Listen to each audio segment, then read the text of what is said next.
suis Vincent Ambruster, je suis directeur de l'ISIFC, Institut supérieur d'ingénieurs de Franche-Comté, qui est une école d'ingénieurs en génie biomédical qui est intégrée à l'Université de Franche-Comté.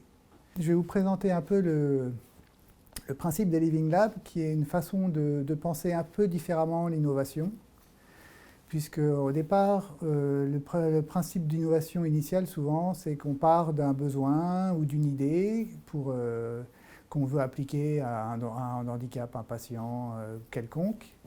Et du coup, on fait une phase de développement.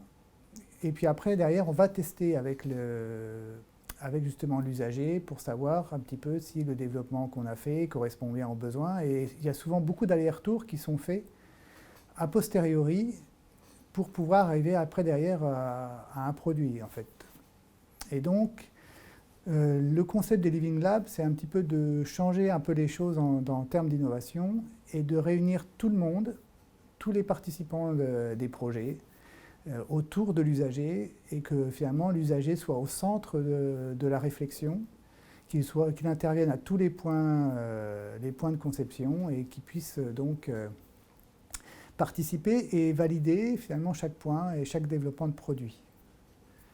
Donc, si on regarde un petit peu justement au niveau de l'innovation centrée autour du patient, le patient ou l'usager de manière générale est vraiment au centre de l'invention et en réunissant tout le monde autour, en fait, on va développer des nouveaux besoins, vraiment des besoins de terrain qui vont remonter, qu'on va pouvoir tester et avoir directement les usagers aussi qui vont permettre de tester les produits qu'on va développer.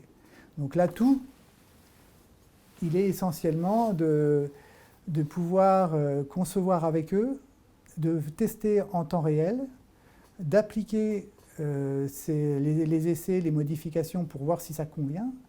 Et ça nous permet justement de valider l'usage, donc ce qu'on appelle l'aptitude à l'utilisation quand on parle de dispositifs médicaux.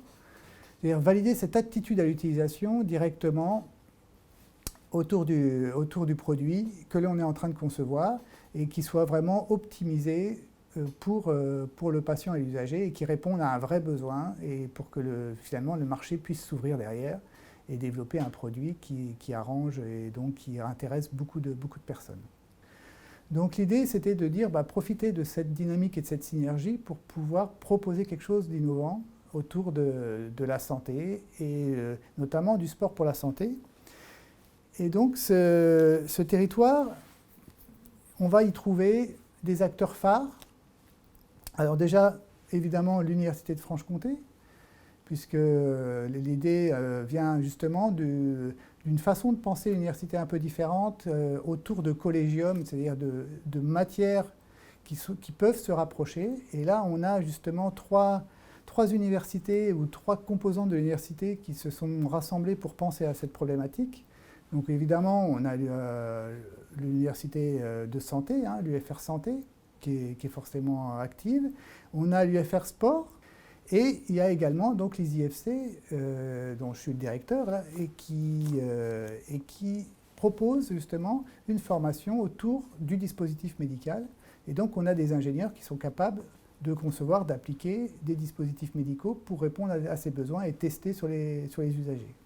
On a également, évidemment, autour de cette université, on a des laboratoires et des plateformes technologiques. On va y trouver, bien évidemment, FemtoST, mais aussi la plateforme EPSI, qui est vraiment dans cet axe-là, qui teste justement des capacités sportives, des optimisations, des produits destinés justement à la performance sportive, et également aussi des industriels, puisqu'on a, ne serait-ce que sur Besançon, le pôle de microtechnique, qui a un cluster qui rassemble les entreprises pour la santé.